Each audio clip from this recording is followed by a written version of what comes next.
I stand before you today to proudly announce I am now officially the Democratic nominee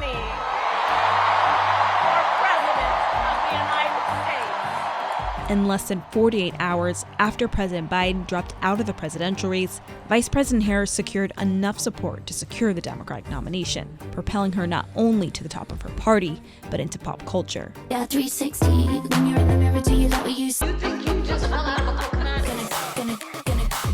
Gonna go spring breaker. Democrats are moving forward stronger and more united than ever before.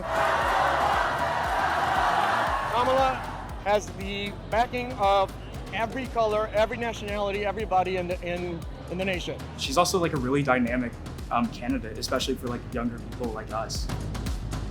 We're in Atlanta, Georgia.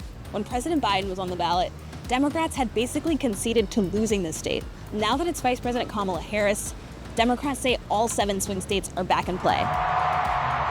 And with Tim Walz on the ticket, it could shore up even more Midwestern votes. He's the governor of Minnesota. He has a military background. The Trump campaign has been really surprised by how quickly Harris has consolidated power in the Democratic Party. They have spent the last few weeks really struggling to define her. Kamala Harris is well known, but she is not well defined. People know her name, but they don't really know much about her. She's not somebody I've researched too in depth. She's kind of laid low, but that's kind of what vice presidents do. You're going to see just an incredible effort into both Democrats and Republicans defining her in the ways they want those voters to see her. The uncertainty surrounding Harris's policies also appears to be working in her favor. At the end of the day, it feels like a breath of fresh air, which I'm really excited for. Everyone is enthusiastic and excited about the future rather than looking back at the past.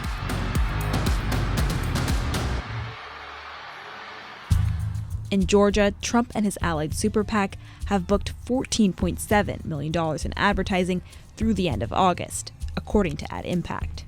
But Harris's fundraising machine pulls in $310 million in July, giving her a hefty cash advantage.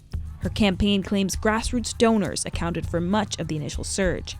Groups like March for Our Lives and unions such as United Auto Workers, along with prominent donors from Hollywood and Wall Street, have endorsed her. We've always known that this was going to be a really close election in this state, right? You're talking about a state that was won by less than 12,000 votes in 2020. For the last few months, we have been building our ground operation. We've been bringing new volunteers into this campaign. Get Out the Vote efforts have also mobilized. You can share with your peers to going out there and make a big difference. There's a lot more people on the fence or kind of wondering, is this really the right decision? Do you think Harris has any particular appeal to the coalition that is in Georgia, to young voters, to black voters? Absolutely. The work that she's already done fighting for Georgia families, the work that she's already done on student loan debt forgiveness, on growing the economy. Based on the initial polling that we've seen out of swing states, Harris so far has not been tagged with inflation the same way Biden was. And that gives her a huge opening, I think, to really talk about the economy in a positive way. Some of the things she's going to emphasize are going to be expanding the child tax credit, helping working families, helping caregivers. Some of the things that Biden wanted to do initially in his first term that he wasn't able to pass through Congress. It's only right and fair. The economy has consistently ranked as the most important issue for swing state voters.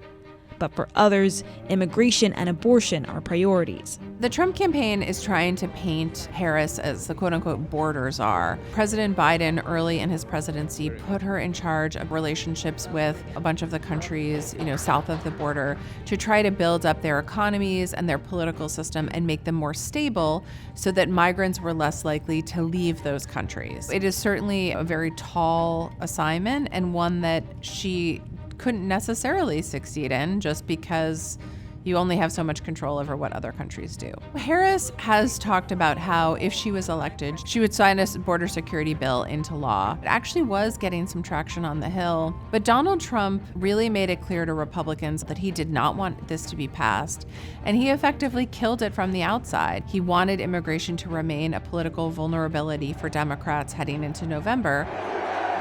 Abortion bans have got to go. On abortion, this was never an entirely comfortable issue for President Biden. He has very deeply held religious beliefs. So when Dobbs was overturned and the federal right to an abortion was overturned, he definitely came out and condemned it, but not as forcefully as some Democrats had wanted. Now enter Vice President Harris. She is looking for a new issue outside of immigration, and she really latched on to abortion and reproductive rights. Kamala Harris understands it's our bodies, it's our choice.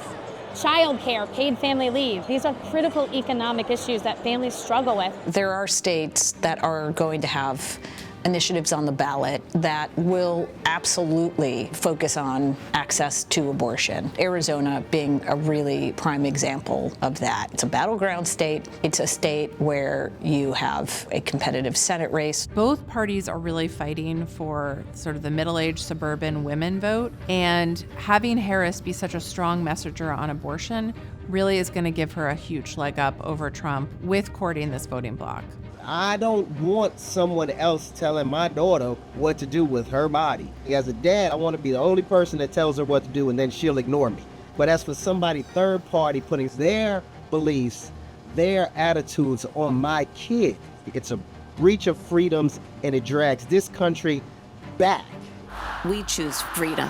One of the very first ads that Democrats put out was an ad in which the term freedom is used a lot. And a Beyonce song, Freedom, is playing in the background.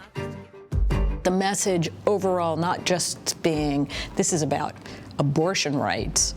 The message of the Democrats will be, we're here to protect the many freedoms that a Trump presidency would put at risk. Yeah, I'm really opposed to Trump. He's the reason that I think that fascist movements in the United States have been emboldened to do the things that they do. Certain parts of the Democratic base certainly see Trump as a major threat to democracy, and that message really resonates with them. In 2020, I'm one of the people that Trump tried to steal my ballot. He literally tried to have around 200,000 ballots thrown out. Of all the people to run against Trump now, it's a prosecutor, which is perhaps ironic justice. For Democrats, they want to introduce her as the tough on crime prosecutor rather than allowing Republicans to define her as this sort of left-wing California liberal. I will proudly put my record against his any day of the week.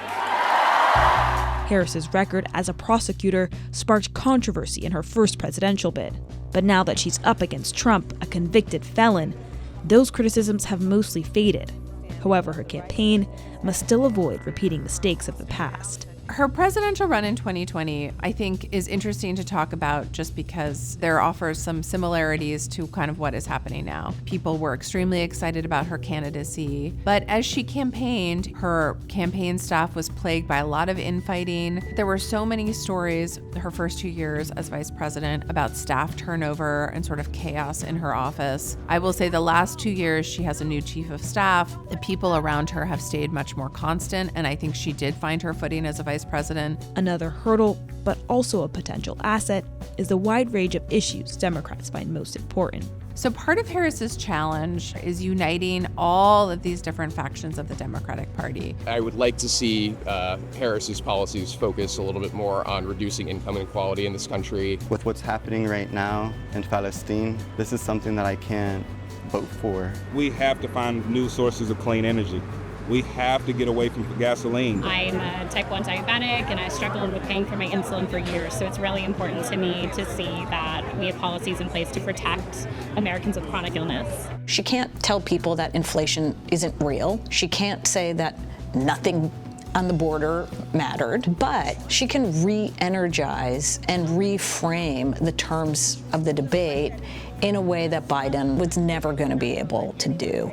Success for Harris will mean sustaining the momentum that's been fueling her historic run. I get chills when I think about that, just being a part of history. You feel that energy, understanding that we have someone who represents our communities. Vice President Harris is someone that people, if you asked a month ago, they probably would have said that the country is not ready for a Black South Asian daughter of immigrants president. But now people are rethinking that and they're like, oh my gosh, this could actually happen and I could be a part of that.